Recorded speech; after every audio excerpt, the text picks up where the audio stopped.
Let's talk money. Money can either stabilize a relationship or quietly destroy it, and most men don't realize which one is happening until it's already too late. There are two ways money operates in a bargirl relationship. I think this can be applied to all relationships too, but I don't want to explore beyond the scope of my topic. Let's just keep this applied to bargirls to avoid any overgeneralizations. First, money can behave as reassurance or it can behave as leverage. They look similar on the surface. Both involve giving. Both involve support. But psychologically, they create opposite outcomes. One builds stability, the other builds dependency, and confusing the two is how men lose control of both their money and the relationship. First, let's cover money as reassurance. Reassurance is simple. Money given says, you are safe, things are stable, we are aligned. It removes noise, it reduces background stress. It allows both people to focus on growth instead of survival. A key trait of money as reassurance is that nothing changes emotionally when money is absent. She doesn't behave differently. She doesn't escalate demands. She doesn't test boundaries. That's because the money functioned as support to a structure. When money is the structure, that's when you start to see different behavior when the wallet gets tighter. Money as reassurance is predictable, discussed without awkwardness or concealment, and crucially, it has its limits. And most importantly, it does not buy behavior. Now let's move on to money as leverage. This is different. Money as leverage says, if I give this, something should change. So the man temporarily receives more affection, more availability, more loyalty, and ironically, more reassurances.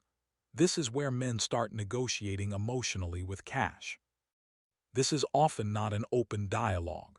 The contract is often unspoken, and therein lies the issue. Men send monthly salaries to keep the situation calm. They send more money than agreed in hopes that she'll feel more secure. They decide to cover emergency expenses hoping she doesn't disappear. That's not generosity. That's anxiety spending.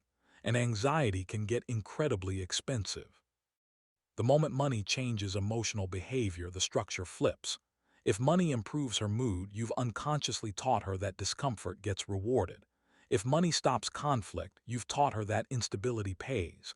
If money brings closeness, you've turned affection into a transaction. You may still feel in control because you're the one paying, but physiologically, you've handed her the steering wheel, because now she controls when pieces returns, not your money. No man wakes up and says, I'm going to buy emotional safety today. Sometimes men drift into leverage without noticing it. It happens slowly. They notice tension. They feel distance. They sense instability. You don't want conflict or chaos. You don't want to lose her, so you pay to restore calm, and it works, briefly, which teaches your nervous system a very dangerous lesson.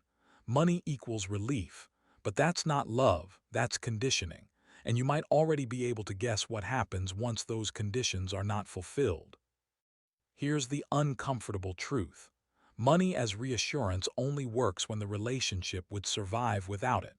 The moment money becomes essential to emotional stability, it stops being reassurance, and then it becomes life support.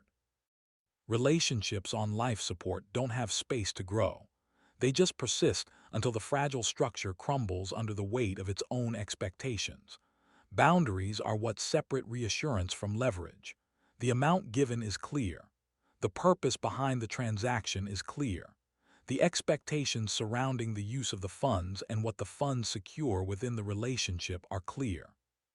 There are no emotional negotiations, no reactive increases prompted by emergencies. And the key is, if you took money out of the relationship, it would not change the structure of the dynamic. Bargirl relationships naturally blur this line because relationships that stemmed from nightlife are inherently unstable. A bargirl experiences constant financial pressure, whether that is from her own poor spending habits, her family and friends, or debt that existed long before you met her. And the cruel reality is no matter how much a bargirl loves you, any obligations to her family will always supersede your own needs within the relationship. But when man steps in with money, he feels like a hero. The tricky part is not giving money to keep the relationship stable, but give money for support while keeping the structure separate. The thing is, giving money isn't always a problem.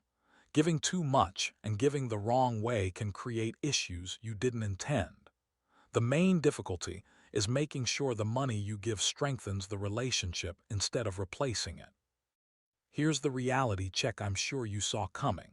If your spending is tied to emotional outcomes within the relationship, you're no longer supporting a partner. You're donating to a betrayal fund. And if you are giving money, make sure it's being used as reassurance, not leverage.